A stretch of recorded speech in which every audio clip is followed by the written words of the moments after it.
Before the mid-60s, Americans had never heard the term SUV, but the Ford Motor Company changed all that.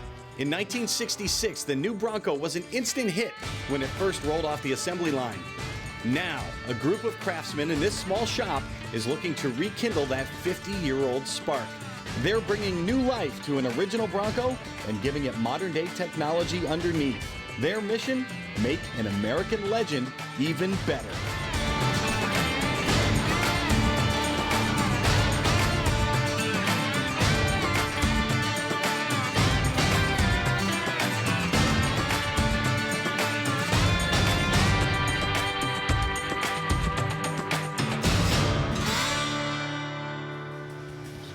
You only get one chance to make a first impression, and with any car build or restoration, the first thing people check out is the body.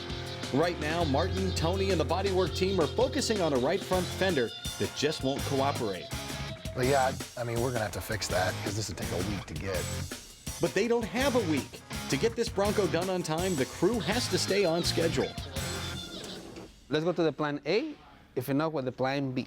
And then if not, let's go to plan C. You know what the plan C it is? No. Leave it right there and go home. Thank God for my father showed me how to do old school, because before this old school, he called them old school.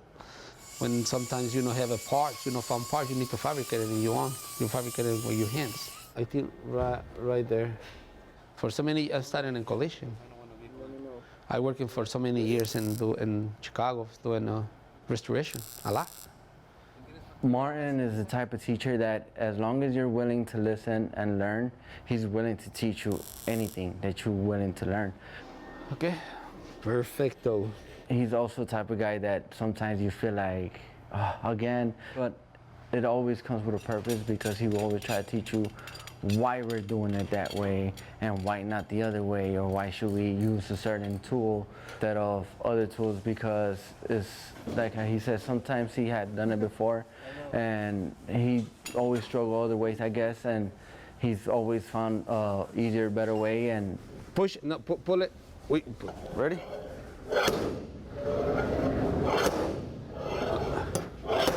Okay, give me a second. Ready? Yeah.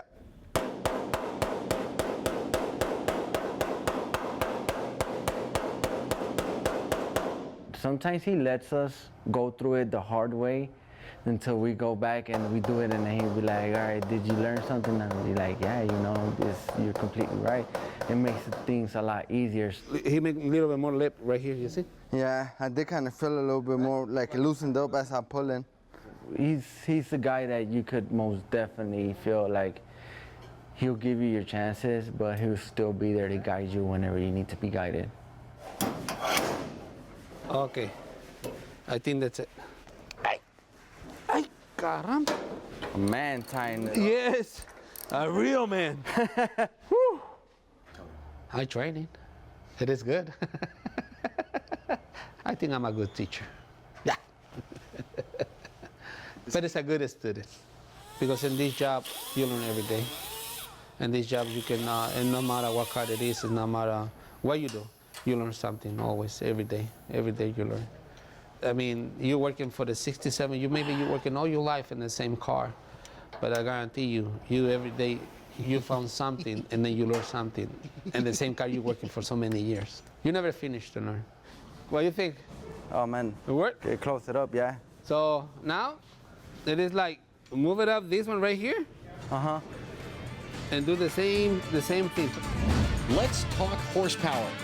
Just on the other side of this break, Richard shows us the new engine technology that'll make this Bronco even better than the original.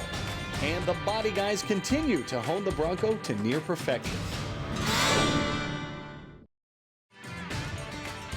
Brand new muscle car Classic Bronco is brought to you by Rust Release, the safe industrial strength rust remover that works. Kicker Performance Audio, living loud. And by Tom's Bronco Parts, the largest inventory around of 66 to 77 Ford Bronco parts and accessories.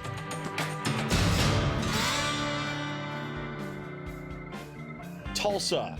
The name is Creek Indian for Old Town. It may be an old town, but it's full of new ideas, like the crew here at Brand New Muscle Car. Starting with nothing but a vintage body, they're creating a Ford Bronco packed with modern technology. And nowhere is that more evident than in the tech that's going under the hood. One of my favorite vendors to help put the muscle in Brand New Muscle Car is Dickey. And they're in Lubbock, Texas. They're a huge parts house, and they help us out with our crate motors. And they supplied the Coyote motor for this. They do GM, they do Ford. I mean, these guys have it all. If you need a crate motor, they're the great place to go. And I love calling those guys. And they know their motors. They have a speed shop. They build motors. They sell crate motors. They tune them. They dyno them. I just can't say enough about working with those guys. Well, Dickey Parts Center has been in business now for 90 years. This is our 90th year to celebrate business under one family.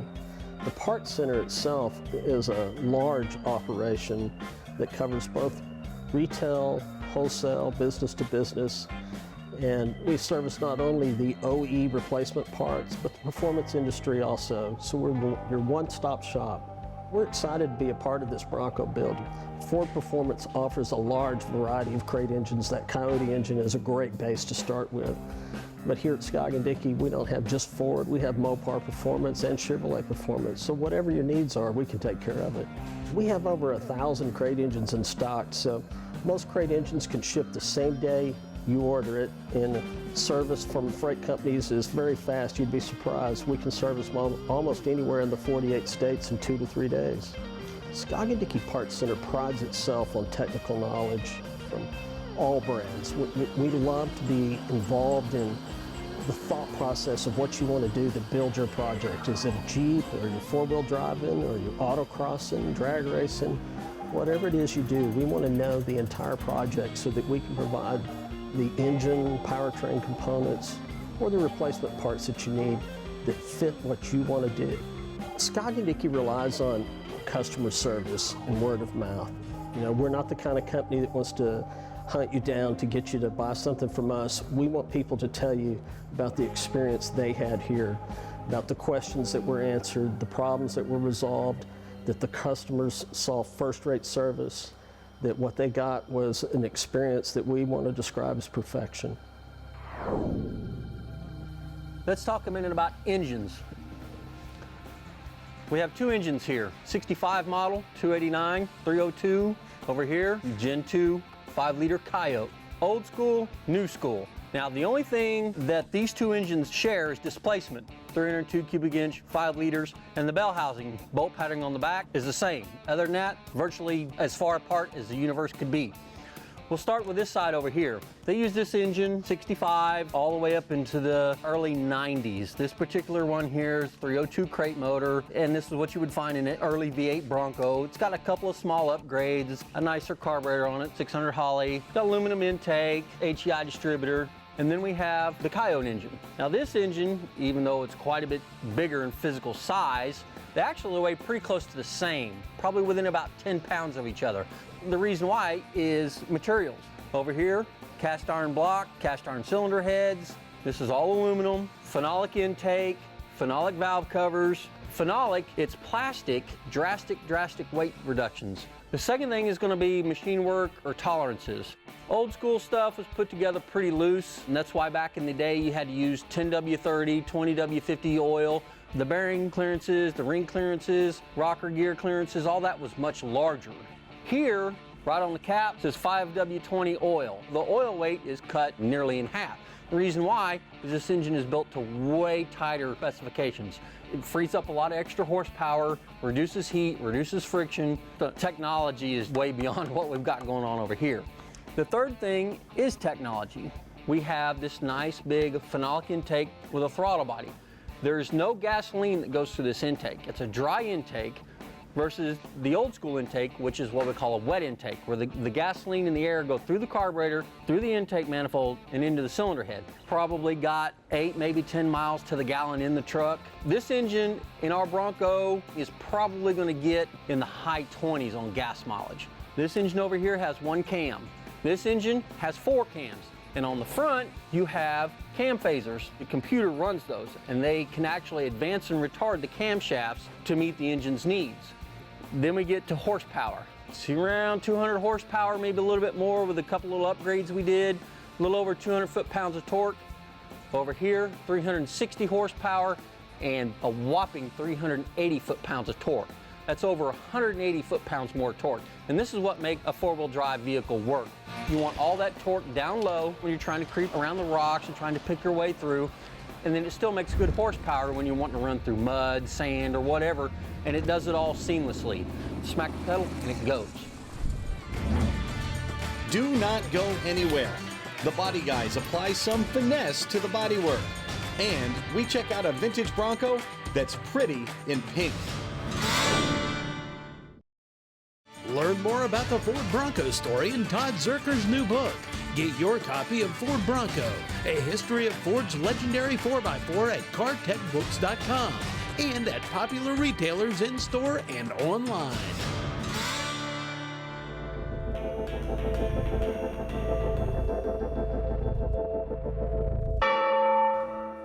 This is a 1969 Ford Bronco that my dad purchased back in 1981 when I was 12 years old, and I had already started doing some off-road driving near our rural town by then, and so soon after he bought it, I started driving it and started kind of thinking it was mine, even though it really wasn't. And 38 years later, here we are still driving it and enjoying it. It's got almost 362,000 miles on it now. Great member of the family that we use for everything from occasional commuting to exploring the backcountry of southwestern U.S. I consider it every time I get to drive it just to be a real treat because life is so busy these days. And we've had so many adventures together, you know, and boy, if it could talk, it would have a lot of stories to tell. And it allows me to get into a lot of neat places where there aren't other people and other people haven't gone. Neat historical places throughout Arizona and other states that are really things that give me a lot of happiness. And we've been able to do a lot of fun things together over the last almost 4 decades. Like Todd Zerker's Bronco, the owner of this classic Bronco wants to drive it. Thanks to new and improved suspension and big tires, it'll be a capable off-roader. And thanks to the Body Guys, this Bronco will look great too. Gilbert, giving us a hand. Okay, mijo, please. Okay, yeah. Yeah. I got safe, right. Okay. Ready? Okay, a little bit more. But you know what? Wait. Let me call Michelle. I need to grab somebody this one. I don't feel comfortable with this. Michelle. Michelle. You give me a hand, Flaca, please. Let's only grab the hood and this to make sure it does not fall down in his head. Okay. So I got it right there. So do it. Do it. Okay. One more. I mean, like, that's why I try to go like... Almost straight up? Yes. Okay. 1, 2. Give me another. Okay. Give me one more. Good one. Okay.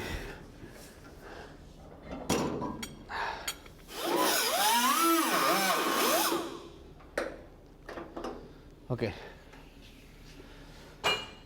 Ready? Yep. Grab this one.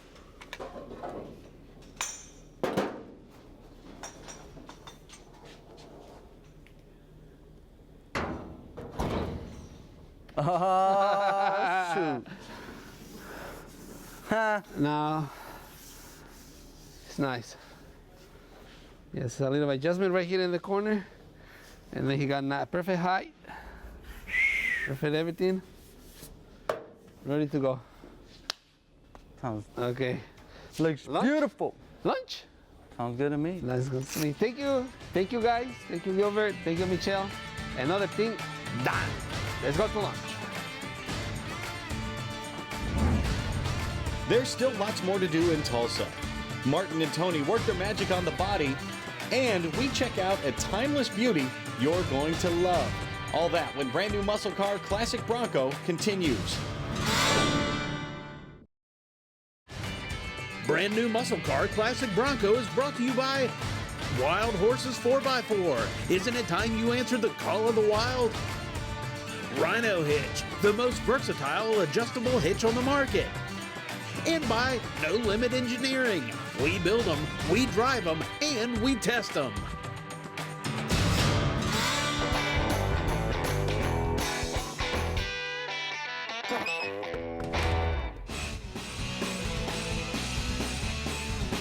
So I bought it when I was 18. I'm 23 now. I bought it from my stepdad.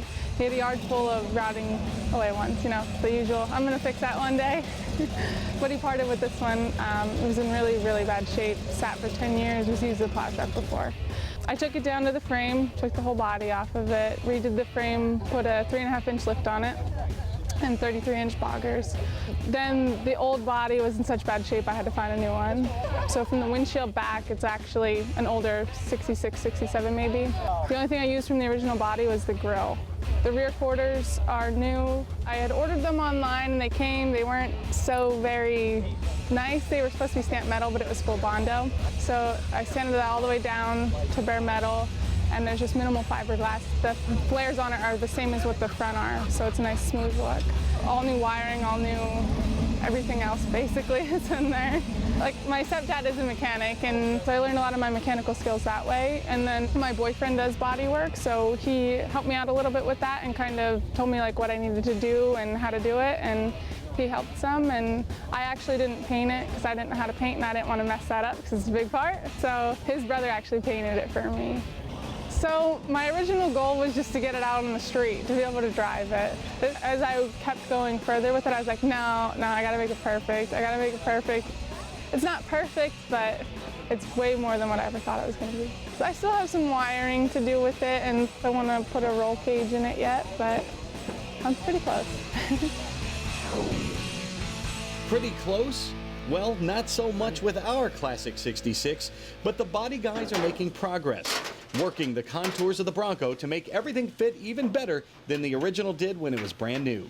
Those gotta go that way. He needs to go this way? Yeah. Okay.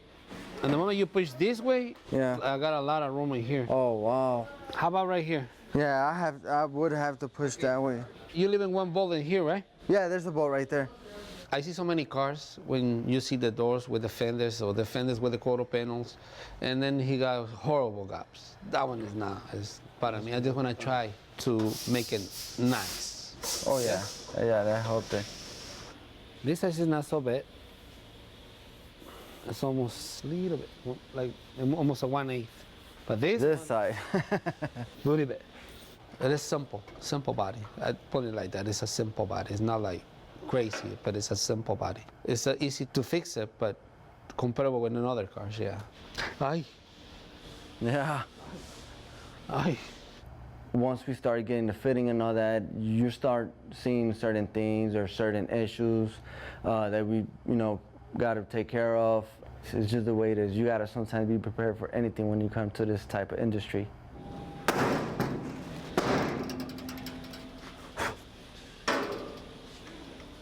Good. I love German tools, yes. Every time we got to put on and take off a certain piece at least 5 times, it's frustrating.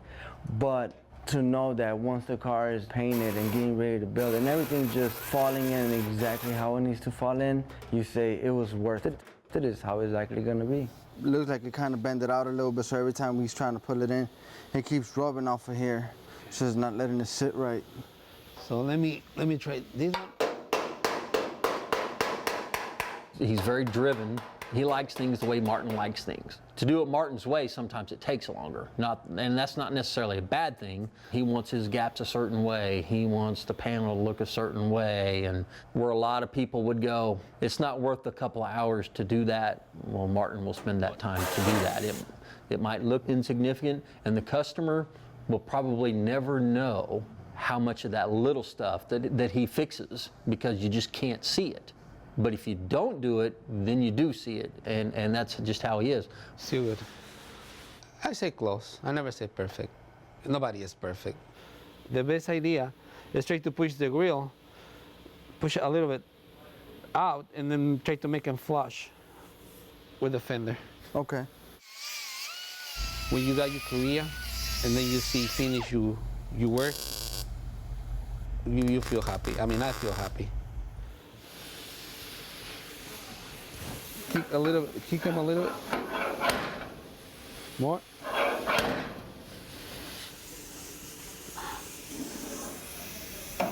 Hit him. Yeah. Ah, too much. Right now, kind of like when we pulled this off and everything, how we all seen it wasn't fitting. So he kind of seems to sometimes come out with some different type of tricks. Kind of like I wouldn't think too much of it, to be honest. The grill move, the hole enough Mitch. But the way he's been teaching me past these years, I started noticing that no matter what, you still got some tricks up his sleeves. We still have a gap up here, but we were able to close down here. The good thing about working with this metal is that he could probably be able to work with it, so without having to fabricate too much or pulling on it or adding bond on it. I mean, he's trying to make it the best way he can with the metal itself instead of doing it with material first. So I mean, he surprised me a lot with some of the stuff that he comes up with. That's why you never stop learning. Woo. Beautiful, beautiful. Come back next week for the next edition of Brand New Muscle Car. The crew puts the finishing touches on the Bronco body, and they get it ready to send it over to the painters. Michelle, give me a hand in here. Every single time.